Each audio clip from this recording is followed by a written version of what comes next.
We are going to use this beast to show you how you can take your camera and DSLR scans to the next level. Stick around to find out how. Hello, I'm Jamie Maldonado. This is Camera Insecura, and as I've advertised and promised, this is part 2 of my next level DSLR scan techniques series. I was going to cover a bit more in this one, except my Logan light table died. May it rest in peace. You'll see it cut out in a later segment in this video, and I thought it was the batteries dying, but it was just the table dying, I guess, completely. I kind of used a makeshift arrangement for the last part of the video in which I discuss DSLR or camera scan stitches, and I show a very basic version of it. And I'm going to do now an unplanned but probably useful third part of my DSLR scan next level techniques, and I need to start calling it a camera scan because I'm using a medium format mirrorless camera now to do these scans, and you'll see that too. If you'd like to see behind the scenes of my various shoots like you're about to see with Tristan, or my camera scan technique videos, please subscribe and turn on notifications, like my videos if you enjoy them, and onward to our portrait session.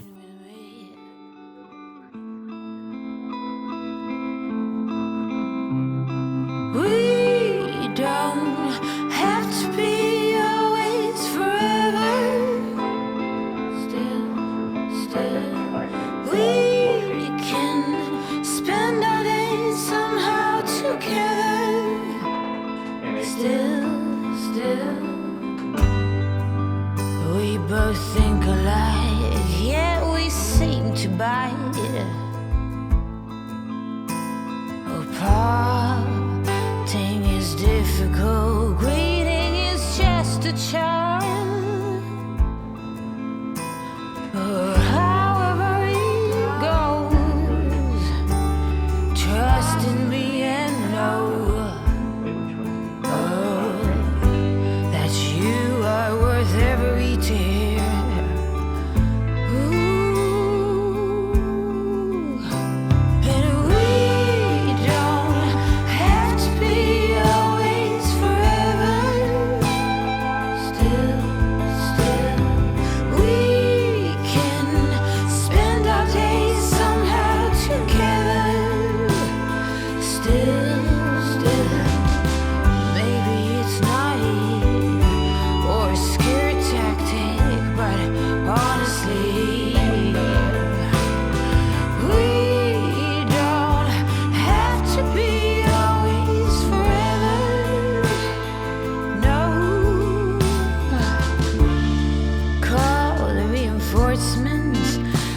So weary of these dark thoughts hanging over me.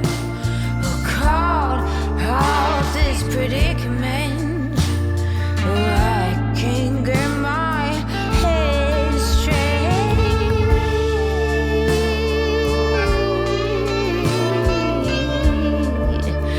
Can't get my head straight.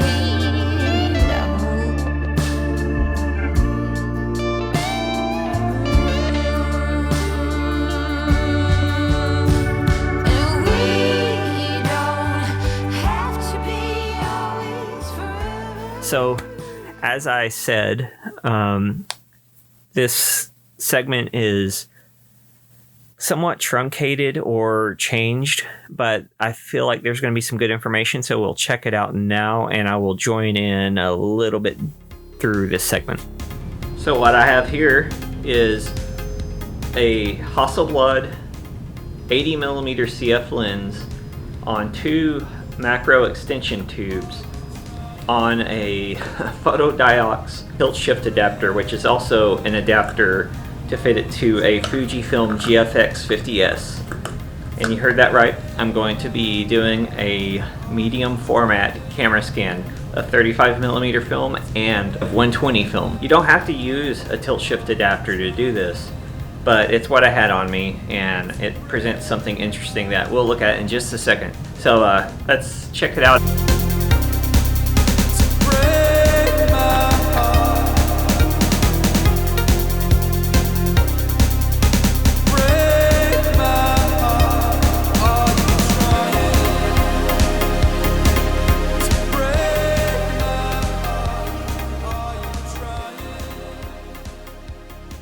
So what you're seeing here is a little refresher on my very first YouTube video, the DSLR and camera scan techniques, and my makeshift film holder and rubber bands to hold the film down. You'll notice I use the live view to really focus in on the grain of the negative, which is sort of like in the darkroom if you ever made a traditional print and how you focus the enlarger using the film grain itself. So you have to let things settle after you focus. So you want to keep a close eye on it after you do your little focusing dance. And I used also, like the DSLR scan video, the self timer to help reduce camera shake. You might also want to turn on the exposure preview on your live view, which I did here, which I find very helpful.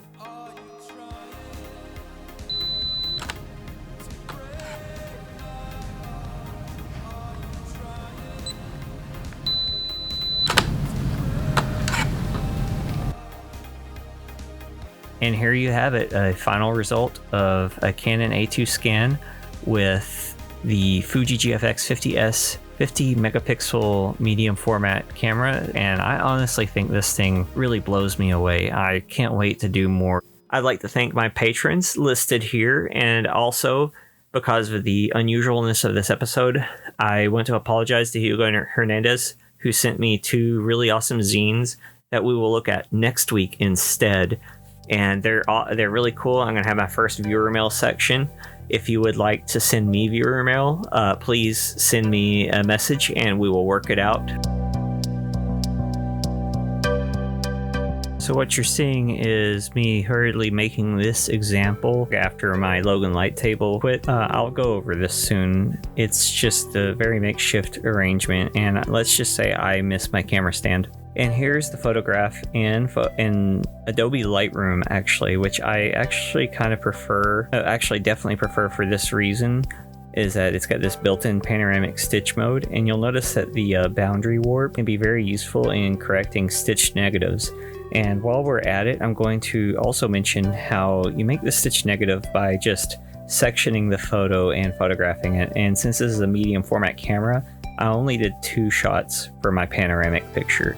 And really, that's all you should really need, honestly, even on 35mm, because as you're going to see, this is expired and grainy film, and it easily out-resolved the film, even though this was 6x7. And you get this nice uniform negative with only a couple of little imperfections on the border, and those are easily retouched. And this is stuff here that I went over in my previous videos, where you do color correction by white balancing on the rebate, the film border, and I'm doing a little cropping to clean up the edges and adding some contrast. You'll notice I have a little more mid-tone on here because I worked really hard to try to get the perfect exposure, which is kind of hard to gauge when you're shooting a negative.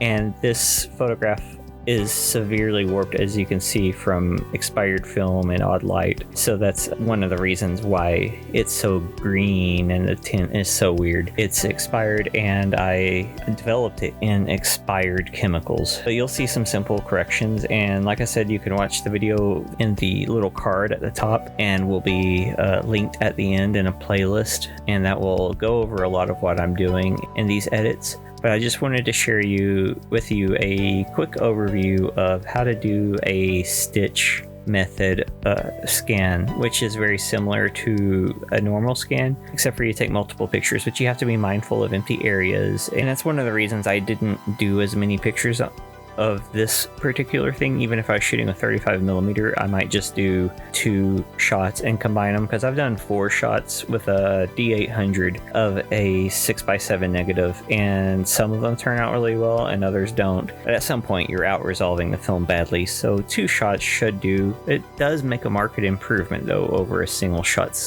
scan, at least on larger formats than 35mm.